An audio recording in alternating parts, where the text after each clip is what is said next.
नमस्कार, 5 की पंचायत में आपका स्वागत है। आपके साथ में हूं मानक गुप्ता। 3 तलाक पर और 4 शादी पर चौतरफा घिरे मुस्लिम पर्सनल लॉ बोर्ड ने आज मोदी सरकार पर हमला बोल दिया। जब से सुप्रीम कोर्ट में सरकार ने ट्रिपल तलाक और पॉलीगैमी यानी 4 शादी का विरोध किया है, तभी से मुस्लिम बोर्ड नाराज है। लेकिन अब जबकि लॉ कमीशन ने यूनिफॉर्म सिविल कोड पर भी काम शुरू कर दिया है, मुस्लिम संगठन तिलमिला गए हैं और मोदी सरकार के खिलाफ खुलकर सामने आ गए हैं। सरकार पर आरोप लग रहे हैं कि वो देश के भीतर ही जंग कराना चाहती है। इस विवाद में अब एमआईएम के नेता असदुद्दीन ओवैसी भी कूद पड़े हैं और यूनिफॉर्म सिविल कोड को देश तोड़ने वाला कदम बताया है। सरकार अपने रुख पर कायम है कि मुस्लिम पर्सनल लॉ को संविधान की कसौटी पर कसना जरूरी है। ऐसे में हम यही सवाल पूछ रहे हैं, क्या 3 तलाक खत्म करना मुस्लिम विरोधी कदम है? और एक भारत एक कानून का विरोध आखिर क्यों कर रहे हैं मुस्लिम संगठन? इसी पर होगी गर्मा गर्म बहस। लेकिन जरा पहले सुनिए कैसे सियासी घमासान अभी से शुरू हो गया है। देखा आपने, पूरी तरह से 2 हिस्सों में बंट गया है हमारा समाज। ट्रिपल तलाक, 4 शादी और अब यूनिफॉर्म सिविल कोड के मुद्दे पर मेरे साथ यहां 5 की पंचायत में खास मेहमान मेरे पैनल में मौजूद हैं। मेरे साथ फराह फैज हैं जो कि सुप्रीम कोर्ट में खुद अपनी तरफ से एक पिटीशन डाल चुकी हैं और यूनिफॉर्म सिविल कोड का सपोर्ट करती हैं। बीजेपी से मेरे साथ सुदेश वर्मा है, उनको आप टीवी स्क्रीन पर देख पा रहे हैं। यहाँ मौलाना अंसार रजा हैं, चेयरमैन गरीब नवाज फाउंडेशन, और Tahira Hasan national vice president है all India progressive women's association की। आप सभी का स्वागत है। ऐसा क्या हो गया मौलाना अंसार रजा कि इतनी कड़ी टिप्पणियां मुस्लिम पर्सनल लॉ बोर्ड कर रहा है सरकार पर? कह रहा है देश के भीतर लड़ाई कराने की तैयारी में है मोदी सरकार। 2.5 साल की नाकामियां छुपाने की कोशिश में देश को बांट रही है सरकार। सरहद संभल नहीं रही है और अंदरूनी जंग के हालात पैदा किए जा रहे हैं।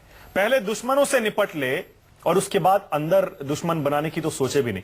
ये क्या है? ये सरकार पर हमला, गृह युद्ध की धमकी, ऐसा क्या हो गया? ऐसा कौन सा आसमान टूट गया?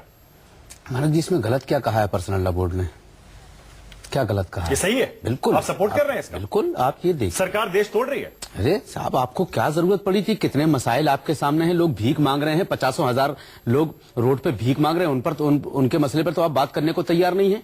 लोग हमारी सरहदों में घुस करके हमारे जवानों को मार रहे हैं, उसकी आपको फिक्र नहीं। आपको पर्सनल लॉ बोर्ड, आपको ये पड़ी हुई है कि 3 तलाक होनी चाहिए, 4 तलाक होनी चाहिए। मतलब औरतें, मुस्लिम औरतें सुप्रीम कोर्ट का दरवाजा खटखटा रही हैं कि हमारे साथ अन्याय हो रहा है। सुप्रीम कोर्ट में आप कह रहे हैं उनको छोड़ दें, गवर्नमेंट को इग्नोर कर दें। भारत सरकार को क्या जरूरत है हलफनामा दाखिल करने की? ये जो 50 सुप्रीम कोर्ट ने कहा हलफनामा दाखिल करने देखिए, सुप्रीम कोर्ट तो हर मामले में मशवरा लेती है। हाँ, फिर इनको चाहिए कि भाई तो सरकार कह दे हमारा कोई स्टैंड नहीं है। नहीं, बिल्कुल नहीं। सरकार सीधा साहब पार्लियामेंट में डाल मुसलमानों के मर्दों और औरतों को बराबर का अधिकार होना चाहिए। नहीं, बिल्कुल तो हो संविधान का उल्लंघन करे सरकार। कहने की चीजें हैं यार। देखिए, अगर मैं अभी एक ओछी सी बात कह दूं तो आपको बुरा लग जाएगा, आपके व्यूअर्स को बुरा लग जाएगा। बिल्कुल मत कहिएगा ओछी सी। मैं इसीलिए कह रहा हूं, बिल्कुल नहीं कहिएगा। जो चीजें चल रही हैं, मुझे लगता है सुदेश वर्मा साहब बैठे हैं, इनके मार्फत एक खबर भारत सरकार तक तिलमिला गए। जितने मुस्लिम ठेकेदार बने हुए हैं, काहे की आपकी औरतें सुप्रीम कोर्ट और बाकी अदालतों के चक्कर काट रही हैं। जाने दीजिए ना, अच्छी बात तो है। हाँ, तो अच्छी बात है। तो फिर जब संविधान के हिसाब से कोर्ट सरकार से कह रहा है अपना स्टैंड लो, सरकार ने स्टैंड ले लिया। मानक जी, इसमें आप ये देश तोड़ रही है सरकार, जंग के हालात पैदा कर रही है। डॉक्टर वली रहमानी साहब ने जो बात कही है, इसमें कोई शक व शुबा की गुंजाइश नहीं है कि ये हो रहा है। दूसरी बात, सुदेश वर्मा साहब यहाँ बैठे हैं। मैं वर्मा साहब से इतनी गुजारिश करूंगा, पूरा हिंदुस्तान सुन रहा है, सरकार से कहिए कि इस्लामी मामलात में हाथ न डाले, वरना हमने हुकूमतें गिराई हैं। और हम अगर 3 तलाक के मसले पर, कॉमन सिविल कोड के मसले पर अगर आप नहीं मानेंगे, मतलब तो इतना ध्यान रखिएगा कि तरस जाएंगे दिल्ली की गद्दी पे बैठने के लिए आप लोग। इतना याद मौलाना अंसार रजा, बेशर्मी की हद है। मैं कह रहा हूँ, क्यों भाई बेशर्मी की हद? बेशर्मी की क्या बात है? औरतों को आप जूते के नीचे दबा के रखना चाहते हैं। जितना औरत को सरकार ने दिया है, जितना आप कॉमन सिविल कोड आप ला रहे हैं, मुलायम सिंह यादव 4 शादी करे तो जायज है। मतलब रामविलास पासवान 3 शादी करे। शिबू सोरेन 59 शादियां करें तो कुछ नहीं। अगर किसी मुसलमान ने 2 शादियां कर ली तो आप कॉमन सिविल कोड लाने की बात कर रहे हैं। सुदेश वर्मा मुस्कुरा रहे हैं, जवाब दीजिए सुदेश वर्मा। मुस्लिम पर्सनल लॉ बोर्ड और सारे संगठन आपको ऊपर निशाना साध रहे हैं कि आप देश को बांट रहे हैं। फिर आज 67 साल के बाद बीजेपी की सरकार आई। सुदेश जी, मानक जी, देखिए, आप ये समझिए कि मैं समझ सकता हूँ ये मौलाना लोग और जो अपने आप को तथाकथित मुसलमान के नेता बोलते ये हैं, तथाकथित का क्या मतलब है भाई? करेंगे इसको। ये तथाकथित का क्या मतलब है? यूनिफॉर्म सुन तो लीजिए। ये तथाकथित का क्या मतलब है? आप इलेक्टेड नहीं है, हैं? आप इलेक्टेड नहीं है। किस चीज से इलेक्टेड नहीं है? इलेक्टेड रिप्रेजेंटेटिव नहीं है। हम आप अपने आप को मानते हैं, लेकिन सुन लीजिए मैं जो बोल रहा हूँ, पहले सुन तो आप लीजिए। पहले मेरी सुनिए, इतना भी आप पहले मेरी सुनिए। बहुत सुना दी मुझे। हम जो यहाँ बोल रहे अरे मौलाना हैं, अंसार हम पढ़े लिखे सुन तो लीजिए। सनद रख करके आलिम बन करके बोल रहे हैं। हम आपकी तरह देखिए। किसी के बहकावे में आकर के नहीं बोल रहे हैं हम। ठीक है, अब सुन लीजिए, अब सुन लीजिए। सुदेश जी, आप अपनी बात कहिए। सुन तो लीजिए। हाँ सुदेश जी कहिए। मानक जी देखिए, हाँ कहिए। मुद्दा ये है कि ये धर्म का मुद्दा नहीं है, और ये लोग चाहेंगे इसको धर्म का मुद्दा बनाना, यूनिफॉर्म सिविल कोड का मुद्दा बनाना। ये यूनिफॉर्म सिविल कोड का भी मुद्दा नहीं है। देखिए, कुछ मुस्लिम महिलाएं कोर्ट में गईं, सुप्रीम कोर्ट ने सेंट्रल गवर्नमेंट का ओपिनियन मांगा। सेंट्रल गवर्नमेंट एक सेकुलर सरकार है, ये कॉन्स्टिट्यूशन से चलती है, कितनी सेकुलर है वो तो सबको पता है। बाइबिल है, तो धर्म की कोई बात ही नहीं है। हाँ। आप बताइए, आर्टिकल 14 राइट टू इक्वलिटी देती है। जो भी व्यक्ति भारतवर्ष में जन्मा है उस सिटीजन को इक्वलिटी बिफोर लॉ मिलता है, उसके साथ डिस्क्रिमिनेशन नहीं हो सकता आर्टिकल 15 में। तो आप इतने बड़े आबादी को, जो मुस्लिम महिलाएं, कैसे वंचित रह सकती हैं? वो भारत में जन्मी है, सुदेश उनका जी, अधिकार सवाल ये है आप किसी बीजेपी भी लॉ सरकार से। अधिकार को सुदेश जी, छीन नहीं सुदेश सकते। जी, आपकी बात ये बराबरी का अधिकार का बात है। मौलाना जी एक सेकंड। ये सुदेश बराबरी के अधिकार का बात सुदेश है। जी, मैं ये और कह इस रहा हूँ, तरह बहुत की- सारे इस लोग तरह की आपकी बात धमकी से नहीं देनी सहमत चाहिए। हैं, लेकिन सवाल ये पूछ रहे हैं, जब पिछली बार आपकी सरकार आई थी वाजपेयी जी की, तब आपने इसके बारे में कुछ नहीं किया। इस बार भी 2.5 साल बाद अचानक आपको सुप्रीम क्यों ये कोर्ट ने- ख्याल आया? मानक जी, सुप्रीम कोर्ट- उत्तर प्रदेश चुनाव आपकी सुप्रीम नजर कोर्ट में ने है, ये पूछा आरोप मानक लग रहा है। जी। मानक जी सुरेश जी। नहीं, मानक जी, सुप्रीम कोर्ट ने पूछा ना, हमने सुप्रीम कोर्ट के कहने पर एक एफिडेविट दिया है। सुप्रीम कोर्ट ने ट्रिपल तलाक पर आपसे राय मांगी थी, यूनिफॉर्म सिविल कोड पर आपने अपनी ट्रिपल तरफ से तलाक कदम ना- उठाया है। लॉ यूनिफॉर्म कमीशन से- ने सरकार के कहने नहीं, पर हमने नहीं कार्रवाई बोला। शुरू की है यूनिफॉर्म सिविल कोड पर। देखिए, उस पर भी सुप्रीम कोर्ट ने बोला था कि सरकार का मानना किया, तो सरकार ने लॉ कमीशन को दे दिया है। सरकार का कोई लेना देना भी नहीं है। हाँ। यूनिफॉर्म सिविल कोड की बात ही नहीं है, ये राइट टू इक्वलिटी की बात है। आप बताइए, वहाँ आप मीटिंगें अपनी हो रही हैं, आप कह रहे हैं कोई बात नहीं है? चाहते हैं। लॉ कमीशन में और- मीटिंगें और चल रही हैं सुप्रीम कोर्ट कॉमन जो है, सिविल कोड वो के ऊपर, बेटर है। और आप कह रहे हैं कोई बात बात नहीं है। सुप्रीम कोर्ट की है। आप जबरदस्ती आग में आप- पेट्रोल डालने की आप कोशिश कर रहे हैं, कॉन्स्टिट्यूशन और आप कह रहे हैं कोई बात ही नहीं है। आप ये बनाएंगे, मुझे पता है कि आप इसको मुद्दा बनाएंगे। मुद्दा क्या? आप इसको मुद्दा आप बना रहे हैं। धार्मिक कलर देंगे, लेकिन धर्म नहीं है। आपका धर्म अधिकार नहीं देता क्या औरतों को? हमें संविधान तो देता है ये इजाजत के नहीं। ट्रिपल तलाक प्रैक्टिस नहीं होता है। अच्छा, एक ट्रिपल सेकंड, तलाक अच्छा, एक संविधान से नहीं ठीक है, चलेगी, ठीक है, शरीयत ठीक से है। चलेगी। अच्छा, और एक बात बता दूं मैं आपसे, आप संविधान से इसमें उठे तो फिर मैं बात- माननीय बात ही कोर्ट का नहीं है। एहतराम तो करता हूं, अगर सुप्रीम कोर्ट का आदेश भी आएगा तो हम नहीं मानेंगे। एक सेकंड मौलाना हम अंसार नहीं आज़म, मानेंगे। मौलाना अंसार आज़म, मैं आपको इसकी इजाजत नहीं दे सकता। अरे? नहीं, आप मेरे चैनल पे, मेरे शो पर बैठकर ये बात नहीं कर क्यों नहीं कर सकते? सुप्रीम कोर्ट की अवमानना आप नहीं कर सकते। देखा नहीं आपने ये मुंबई में contempt of कैसी court- धज्जियां हुई ये सुप्रीम कोर्ट के contempt of आदेश court- का? नहीं, मैं आपको बिल्कुल सुप्रीम कोर्ट के आदेश की कैसी धज्जियां हुई देखा नहीं आपने मौलाना क्या? अंसार रज़ा, क्यों नहीं कहा आपने? मौलाना अंसार रज़ा, आपको अगर सुप्रीम कोर्ट के आदेश की हम अवहेलना- इज्जत करते हैं, मैं फिर कुछ कह रहा हूं मैं। मेरी बात सुन लीजिए, मुझे कहने दीजिए। अगर आपको सुप्रीम कोर्ट के आदेश की तो आप अवहेलना बैठे करनी किस है, लिए हैं? अवमानना करनी है, आप फ्री हैं, लेकिन आप यहां से बाहर जाकर जो मर्जी करिए। मैं आपको मैं अपने क्या मंच कह रहा पर, हूं? मैं आपको सुप्रीम अपने मंच कोर्ट पर का इसकी एहतराम इजाजत नहीं दे करता हूं, मैं सकता। फिर कह रहा हूं, ठीक है। मैं एहतराम करता हूं, साथ में ये भी कह लेकिन रहा हूं कि आप नहीं शरीयत में मानेंगे। मुदाखलत नहीं करनी चाहिए चलिए, सुप्रीम नहीं कोर्ट को। करनी चाहिए वो अलग बात है। एक सेकंड रुक जाइए। ताहिरा हसन एक बात बताइए। अगर- ताहिरा हसन, एक सेकंड में आपके पास आ रहा हूं फराजी। ताहिरा हसन एक बात बताइए, ये मुस्लिम संगठन इतने तिलमिलाए क्यों हैं यूनिफॉर्म सिविल कोड पर काम शुरू होने से और ट्रिपल तलाक पर सरकार के स्टैंड से? क्यों इतने तिलमिलाए हैं ये?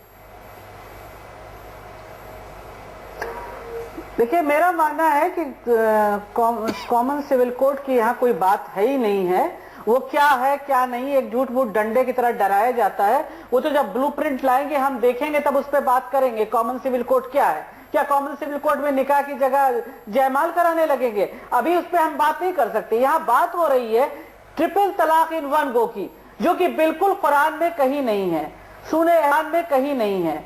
सूरे एहजाब की 28 आयत देख लीजिए, सूरे निसा की 20वीं आयत देख लीजिए, सूरे बकरा की 2228 228वीं आयत देख लीजिए। उन सब में एक तरीका दिया हुआ है तलाक का, जो कुरान दे रहा है, और कुरान में कभी बदलाव नहीं हो सकता। मौलाना साहब जो बात कह रहे हैं, मेरे समझ में नहीं आता।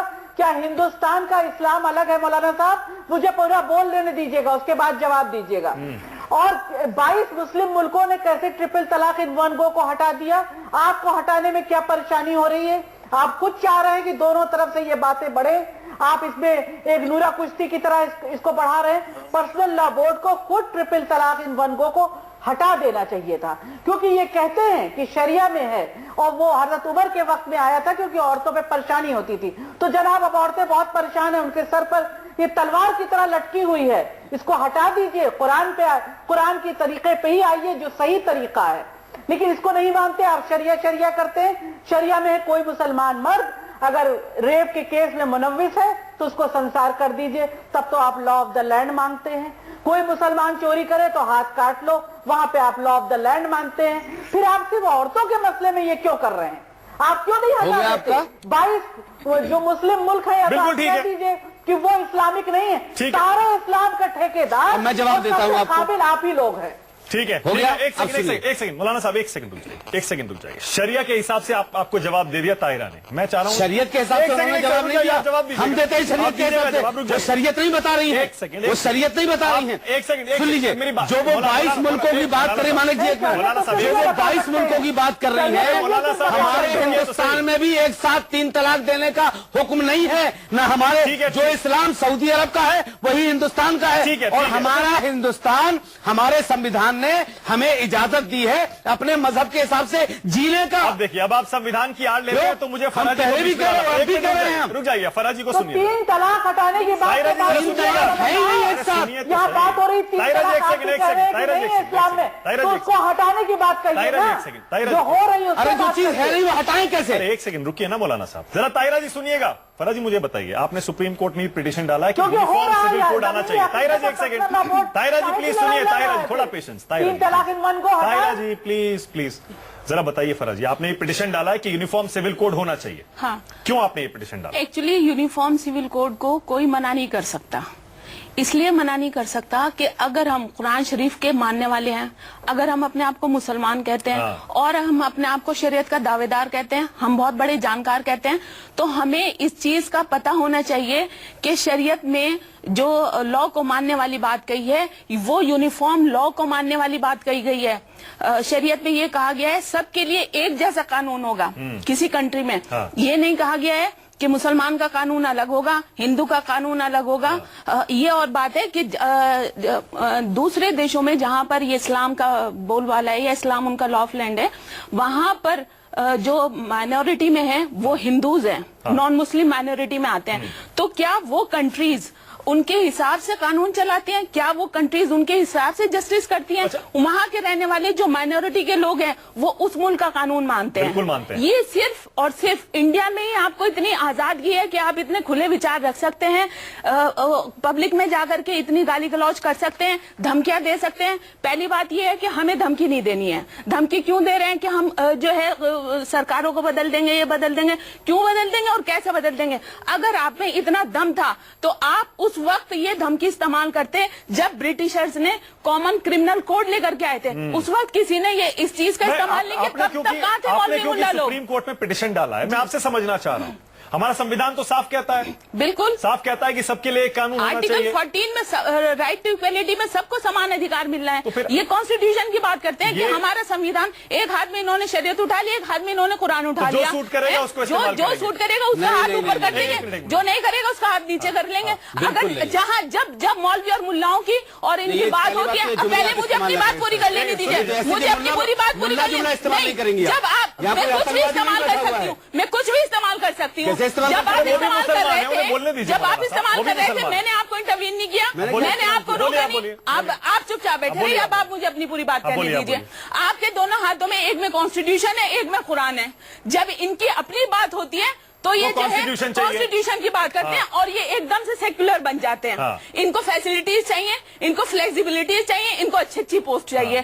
और जब आम मुसलमान की बात होती है तो ये शरीयत का झंडा ऊंचा कर लेते हैं। तब ये शरीयत की बात करते हैं, तब ये रिजिडिटी की बात करते हैं, तब ये कहते हैं कि कोई इसमें इंटरवीन नहीं कर सकता। आप इनको ये जो कह रहे हैं कि देश तोड़ने को चाह रही है सरकार, जंग कराना चाह रही है, अपनी नाकामियों को छिपा रही है सरकार, इस नाकामियों को सिर्फ मुस्लिम पर्सनल लॉ बोर्ड और ये दूसरे एनजीओ छिपा रहे हैं। 70 साल हो गए लोगों का बेवकूफ बनाते हुए, 70 साल हो गए इन्हें आम मुसलमान को बेवकूफ बनाते हुए। इन्होंने 70 साल में आम मुसलमान को कहां से कहां पहुंचाया है ये अपने फराजी, रिजल्ट लेकिन बताएं। ताहिरा जी ने क्या कहा आपने सुना? ताहिरा जी कह रही हैं ये सिर्फ डराने धमकाने के लिए और हो सकता है इलेक्शन में इस्तेमाल करने के लिए सरकार ने ये पासा फेंका। नहीं अब मानव ये जी, मैं आ बात सकता हूं? एक बार पहले मैं भी आ खाली चुकी सुनता रहूं मैं। थी। नहीं अभी आप मेरी पूरी बात होने दीजिए। ये बात एक बार नहीं, पहले भी आ अगर चुकी थी। रूलिंग पार्टी इसका जो राजनीतिक फायदा उठाए तब? सो मोटो रेट पिटीशन में सायरा बानो वाले केस में ये डिमांड की गई है, क्योंकि एक बार से पहले भी law commission justice A.R. Lakshmanan की जब हेड थे लॉ कमीशन के,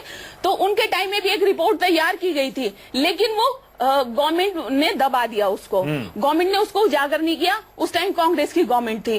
अब फिर से दोबारा से एक उस रिपोर्ट को कॉल किया गया है। उस रिपोर्ट को कोर्ट में मंगवाया गया है।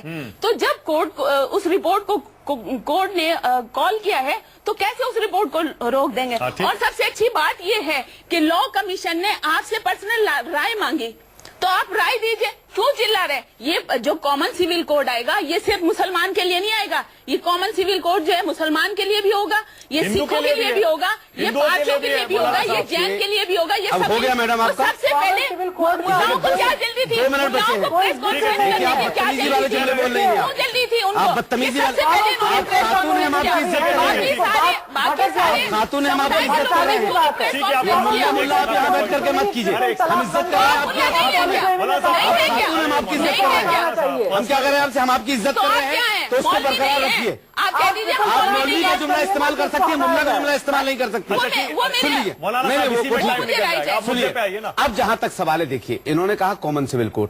मानक जी, एक आम आदमी भी इस चीज को क्या समझेगा? अगर भारत में एक संविधान, एक कानून, सब कुछ आ जाएगा, तो क्या मुसलमान की औरतें जाकर के चक्कर लगा करके शादी करवाएंगी? क्या ये जायज हो जाएगा क्या हिंदुस्तान में? ये कौन कह रहा है आपसे करने को? कॉमन सिविल कोड में क्या लाएंगे? अरे आप उसमें कानून तो क्या सबके लिए बराबर होगा। आप मिसगाइड कर रहे हैं। हम मिसगाइड नहीं कर रहे। मिसगाइड ये कर रहे हैं, बेवकूफ बनाया जा रहा है सरकार की तरफ से। आप मिसगाइड कर रहे हैं। बिल्कुल नहीं। पहले उसका किसने कोड कहा होने कि कॉमन दीजिए। क्या हमारे मुसलमान मरने के बाद जलाए जाएंगे क्या? किसने कहा ये बात? फिर क्या कानून लाना चाह रहे आप हैं? पहले- खाली 3 तलाक को खत्म पहले करने के पढ़िए लिए? तो सही। खाली 4 शादियां करने के लिए आप कॉमन सिविल कोड लाए? बहिष्कार आप बेवकूफ बनाना चाह रहे हैं आप लोगों को? आप लॉ कमीशन की आप बात बेवकूफ सुनने को बनाना तैयार चाह रहे हैं नहीं लोगों हैं। को? सिविल कोड क्या है? अभी तो सामने नहीं आया। आने दीजिए, मैं तो पहले भी कह चुका हूँ, पहले आने दीजिए उसको। क्यों चीख रहे हैं? पहले सरकार पहले कोई- बहिष्कार कर दिया आपने। सरकार कोई पहले कानून, पहले कोई चीज पटल पे तो लाए, देखे क्या क्या ला रहे हैं, तो अभी फिर तो दूसरा विचार में जा रही है। आप तो विचार देने को भी तैयार नहीं अरे है। भाई, हम तो कॉमन सिविल कोड पे बात ही नहीं कर रहे हैं। अच्छा, मुझे क्लोजिंग कमेंट के लिए सुदेश वर्मा के पास जाना पड़ेगा, टाइम खत्म हो गया। सुदेश जी, क्लोजिंग कमेंट आपसे चाह रहा हूं। सुदेश जी, कुछ लोगों को इस पर भी आपत्ति है, ये जो सवाल लॉ कमीशन ने फ्रेम करके जनता के सामने रखे हैं, इससे भी गलत संदेश जा रहा है। सुदेश जी, सरकार की मंशा पर सवाल उठ रहे हैं। कॉमन सिविल कोड एक सुदेश जी। बन के आएगा, दस्तावेज मानिक उसको जी, देखा जाएगा उसमें क्या है। बिल्कुल। कोई कॉमन किसी सिविल कोड की बात नहीं, किसी भी मंशा पर सवाल नहीं उठाना चाहिए, क्योंकि देखिए ये लॉ कमीशन ने जो भेजा है वो सिर्फ ओपिनियन के लिए भेजा है। लॉ कमीशन को आप दीजिए ना, क्या अच्छा है, कौन बोल रहा है? कोई किसी पर नहीं थोप रहा है। और अभी तो बराबरी की बात हो रही है। ये लोग भय दिखाएंगे बीजेपी का, ये लोग चुनाव का भय दिखाएंगे, ये लोग मुसलमानों को बताएंगे। अरे कर ही रहे हैं आप, चुनाव के लिए भय दिखाने वाली बात क्या है? ये सरिया के खिलाफ नहीं है, ये कुरान के खिलाफ नहीं है, ये महिलाओं को उनके अधिकार देने की बात है। बहुत बड़े महिलाओं को अधिकार दिलाने वाले आपके प्राइम मिनिस्टर से बात करो ना, कितनी महिलाओं को अधिकार दिला रहे भारत में- हैं? हमें समझा रहे हैं। भारत में- अभी कह देने पर भारत सीटें में- काट जाएंगे मौलाना आप। मौलाना साहब, मौलाना साहब, महिलाओं के इंसाफ ये भारत के प्रधानमंत्री से बात करो, मेरे साथ- महिलाओं को इंसाफ दिला रहे हैं। एक सेकंड, इस तरह की बातें नहीं करनी चाहिए। क्यों? मेरे साथ मेरे पास टाइम खत्म हो गया। देखिए, भारत में हर साल कहीं ना कहीं चुनाव रहते हैं। आप तो जब भी ये गलत बात मुद्दा आएगी, आएगा तो जब भी यही ये आरोप मुद्दा उठाया लगेगा। जाएगा, यही आरोप लगता रहेगा। तो कब डिसाइड करेंगे यही इस आरोप चीज को? लगेगा। चलिए, बहुत बहुत शुक्रिया इस गर्मा गर्म बहस के लिए सुदेश वर्मा, ताहिरा हसन, फराजी, मौलाना अंसार रजा। लेकिन देख लीजिए, मुस्लिम संगठन पूरी तरह से डटे हुए हैं कि हम कॉमन सिविल कोड पर, यूनिफॉर्म सिविल कोड पर सरकार की दखलंदाजी बर्दाश्त नहीं करेंगे। लेकिन सुप्रीम कोर्ट जब कुछ कहता है तो उसे तो हर किसी को इस देश में मानना पड़ता है। छोटा सा ब्रेक लेना पड़ेगा। देखते रहिए न्यूज़ 24।